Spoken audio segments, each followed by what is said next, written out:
Hello tout le monde, j'espère que vous allez bien. Aujourd'hui, on se retrouve pour une nouvelle vidéo et je vais répondre à toutes les questions que vous m'aviez posées en story il y a quelques temps. Je trouvais ça hyper intéressant de faire une vidéo comme ça vous permettra de mieux me connaître, de connaître un peu plus ma vie privée, ma famille, comment j'en suis arrivée là aujourd'hui, mes projets, etc. Donc on y va tout de suite. Donc la première question c'est est-ce que tu comptes rester vivre en France? Donc honnêtement je ne pense pas. Dans un premier temps parce que c'est un pays qui vous pousse à entreprendre. Vraiment on met des aides en place, on met plein de choses en place, les jeunes entrepreneurs, blablabla. Blablabla. Et une fois que vous entreprenez et que vous gagnez de l'argent, on vous prend votre argent avec des taxes, des taxes, des taxes, des taxes. Et je sais qu'on est l'un des pays les plus taxés au monde, je dis pas de bêtises, d'Europe déjà. C'est pas possible. Je sais qu'il y a mieux ailleurs pour ce point-là en tout cas. Et aussi pour la mentalité française parce que vous allez dire à 100 personnes en Amérique que vous avez un business en ligne, ils vont vous dire bah ok normal, enfin la routine quoi. Et en France, quand vous dites à ces 100 mêmes personnes que vous avez un business, ils vous regardent avec des yeux comme ça et vous disent limite t'es qui? Enfin tu te prends pour qui? Tu te prends pour qui à lancer un business? Et ça te critique et ci et ça, moi, stop. Je dis pas que c'est facile de laisser sa famille, ses amis en France et toi tu pars à des milliers de kilomètres, mais je pense que j'ai besoin aujourd'hui d'un environnement qui correspond plus à mes valeurs et surtout à ma vision de l'avenir pour évoluer en tout cas. Voilà, ça c'est le problème par exemple. Je ne veux plus habiter chez mes parents non plus parce que je les adore, mais là je peux même pas tourner une vidéo sans qu'il y ait de bruit. Question numéro 2, c'est quoi la plus grosse dépense que tu aies faite, du coup jusqu'à aujourd'hui? Je dirais ma voiture, et encore je suis restée calme, j'ai pas claqué 30K, j'ai pas pris un gros gamos, je suis restée sur une 208. Une 208. Et du coup, je pense que les deux grosses prochaines dépenses, ça va être le voyage à Bali avec mon copain, donc on part très bientôt et ça va nous coûter un bras. Et en deuxième, je dirais la DJI Osmo Pocket, la caméra pour vous faire des vlogs. Question numéro 3, est-ce qu'il y a des gens autour de toi qui t'ont pris pour une mytho? Évidemment qui m'ont pris pour une mytho, pas tous, ou en tout cas, ils me l'ont pas dit, mais je te dirais bien qu'on s'en fout un petit peu, je veux dire, c'est pas moi qui me lève tous les matins pour aller travailler, donc qu'ils me prennent pour une mytho ou non, ça va pas changer grand chose à ma vie. Je me dis juste que c'est dommage pour eux parce que là du coup ils passent à côté de quelque chose d'hyper intéressant pour eux, pour changer leur vie, pour améliorer leur vie. C'est pas mon problème. Puis tu sais, t'as toujours ceux qui regardent toutes tes stories, tous tes réels, tous tes TikTok. Ils sont là, ils regardent en silence. Et un jour, ils viennent t'envoyer un petit DM et ils disent « Ah, au fait, comment ça marche ton truc là, ton petit business ?» Question numéro 4. Qu'est-ce que ta famille a dit quand tu as voulu quitter ton travail? Donc pour ceux qui ne le savent pas, du coup, j'étais dans le domaine de la puériculture. C'était un domaine qui me plaisait. J'ai fait les études pour. Mais du coup, quand j'allais au travail, clairement, ça devenait trop compliqué pour moi. Pas dans le sens où j'avais la flemme d'y aller, j'ai pas envie de bosser et tout, pas du tout. Parce que si c'était ça, je peux vous assurer que j'aurais pas quitté mon travail. C'était plus dans le sens où je me sentais un peu limitée, je me mettais un peu dans une case. Je savais que j'étais capable de beaucoup plus, je savais que j'étais capable d'entreprendre, j'avais envie d'entreprendre. Donc c'est ça qui m'a poussée à quitter mon travail. J'en ai beaucoup parlé avec mes parents. Mon papa est entrepreneur, donc il sait ce que c'est aussi, je pense, que ce que je ressentais. Donc en fait, c'est une décision qui a été prise, je dirais, en famille. Mais c'est eux qui m'ont poussé à le faire quand même malgré tout parce que je me posais trop de questions et j'avais trop peur de le faire. Question numéro 5, et celle-là elle est hyper intéressante. Si tu gagnes autant d'argent, pourquoi tu t'achètes pas des trucs de luxe? Je dirais qu'il y a deux réponses à ça. Parce que j'en ai pas besoin et parce que je pense que j'ai pas assez réussi encore pour me permettre d'acheter du luxe, et vraiment aussi parce que j'en ai pas besoin. Je veux dire, les gens se font une image tellement fausse de la réussite. Pour vous, réussir, gagner de l'argent, enfin pour beaucoup en tout cas, c'est avoir une voiture de ouf. Donc quand j'ai acheté une 208, on m'a dit tu te fous de ma gueule. Ensuite, avoir des habits de fou, partir en vacances dans des hôtels de malades. Enfin non, pour moi ça c'est pas réussir. Enfin je veux dire, tu dépenses ton argent comme tu veux. Si t'as réussi à un tel point que tu peux t'acheter du luxe, c'est génial. Mais moi j'estime déjà ne pas avoir assez réussi pour dépenser tout mon argent dans tout et n'importe quoi. Ceci étant dit, je me fais quand même hyper plaisir, je fais les magasins, je compte plus mon argent à la fin du mois, etc. Mais je ressens pas le besoin d'aller m'acheter j'ai même pas d'idée, du Gucci, du LV là, comme ça. Non, genre je me dis j'ai déjà tellement de chance de ne pas devoir aller travailler. Genre juste imaginez-vous 2 secondes ne jamais aller travailler. Et ça je trouve que c'est un luxe de malade. Genre là si demain je veux partir 2 semaines, je sais pas, au Portugal, je pars 2 semaines au Portugal. Vous imaginez même pas le nombre de DM que j'ai reçus en me disant tu prétends gagner autant d'argent mais tu roules dans une Peugeot, ta maison elle ressemble pas à ça donc c'est pas possible. Je sais pas, faut arrêter avec ça je pense. Question numéro 6, est-ce que c'est légal? La réponse est assez évidente. Oui, c'est légal. Est-ce que vous pensez que là, je ferais un business illégal? Genre vraiment, on pourrait me demander des amendes, je pourrais aller en prison, escroquerie, tout ce que vous voulez. Est-ce que vous pensez que je m'afficherai sur YouTube, que je chercherai tous les jours à percer sur TikTok? Non, non, non. Si c'était illégal, je peux vous assurer que ça ferait bien longtemps que tout se serait plié, j'aurais donné tout mon argent et ce serait fini. C'est juste que comme c'est un nouveau business model qui performe, qui fait des chiffres de malade, les gens, le premier truc qu'ils cherchent à se dire, c'est une arnaque. Et ils chercheront pas à comprendre comment on gagne cet argent en toute légalité. Question numéro 7, c'est quoi le mois où tu as fait le plus gros chiffre? Je pense que je m'en souviendrai toute ma vie, même mes parents, genre tout le monde, 80 000 € au mois de mai. Genre là, j'avais fait 80 000 € en l'espace d'un mois. On passe directement à la question numéro 8, c'est quoi ta journée type? Je n'ai aucune journée type. Franchement, je fonctionne vraiment au feeling, mais en général, je me lève vers 8h30. La plupart du temps, je bosse en demi-journée. Soit je bosse le matin, soit je bosse l'après-midi. On va dire ça dépend ce que j'ai à faire. Mais en général, j'ai pas vraiment de routine prédéfinie. De telle heure à telle heure, je fais ça. De telle heure à telle heure, je fais ça. J'ai peut-être tort de ne pas le faire parce que du coup, il y a des choses que je rate, il y a des choses que j'oublie. C'est pas le top du top niveau organisation, mais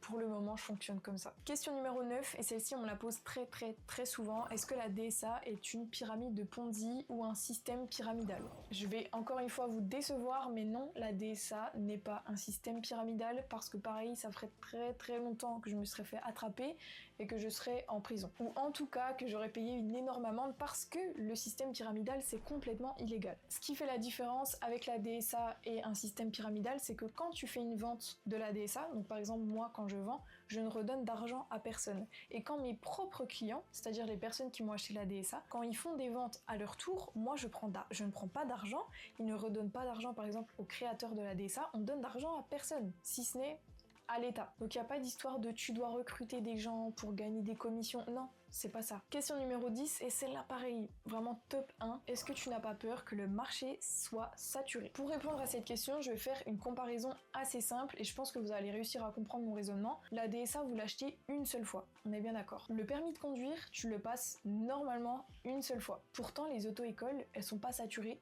Il y en a plein, il y en a des milliers en France. Et pourtant, tous les jours, il y a des nouveaux jeunes, enfin des nouvelles personnes qui vont passer le permis. Bah la DSA, c'est exactement pareil. Mais c'est exactement pareil, par exemple, pour le bac. Tous les ans, il y a des nouveaux jeunes qui vont passer le bac. Il y a des milliers et des milliers de lycées en France.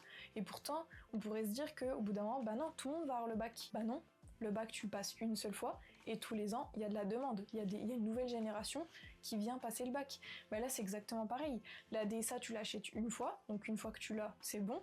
Mais tous les ans, tous les mois, toutes les semaines, il y a des nouvelles personnes qui vont vouloir investir dans la DSA. Question numéro 11. Comment est-ce que tu te vois dans 5 ans? J'ai pas vraiment de vision prédéfinie de mon avenir, mais une chose est sûre, je ne veux pas remettre ne serait-ce qu'un orteil dans le monde du salariat.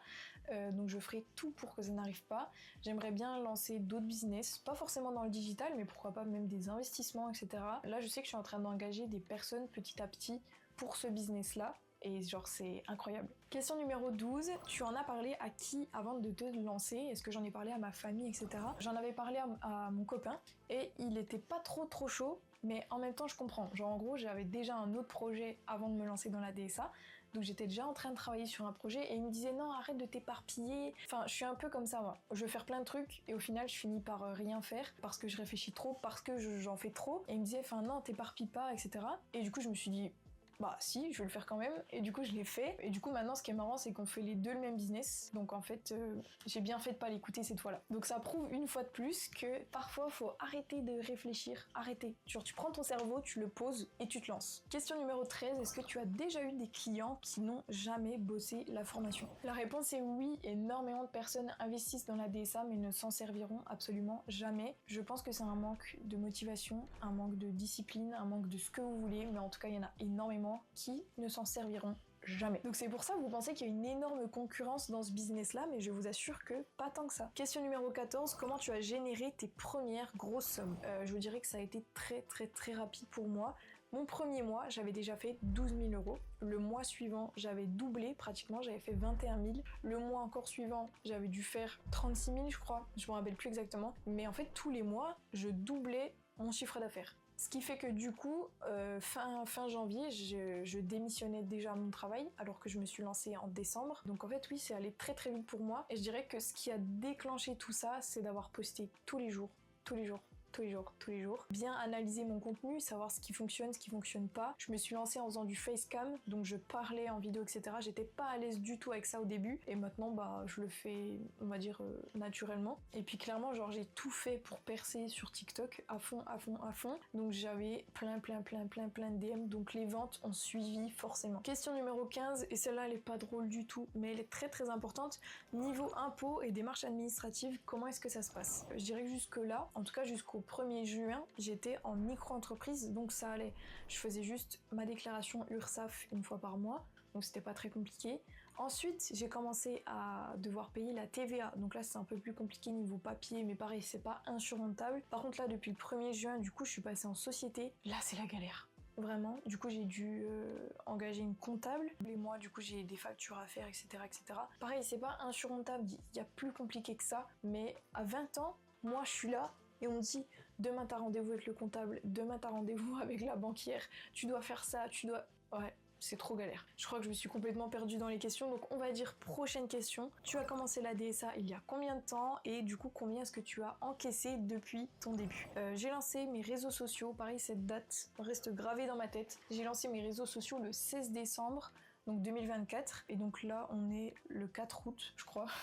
Je crois que je suis à 270 000 € brut évidemment. Prochaine question, quel conseil tu donnerais à une étudiante qui veut se lancer dans le marketing digital? J'ai souvent parlé des étudiants, et on va dire l'objection qui revient le plus, c'est ah ben non, c'est pas le bon moment, je vais attendre de passer mon diplôme.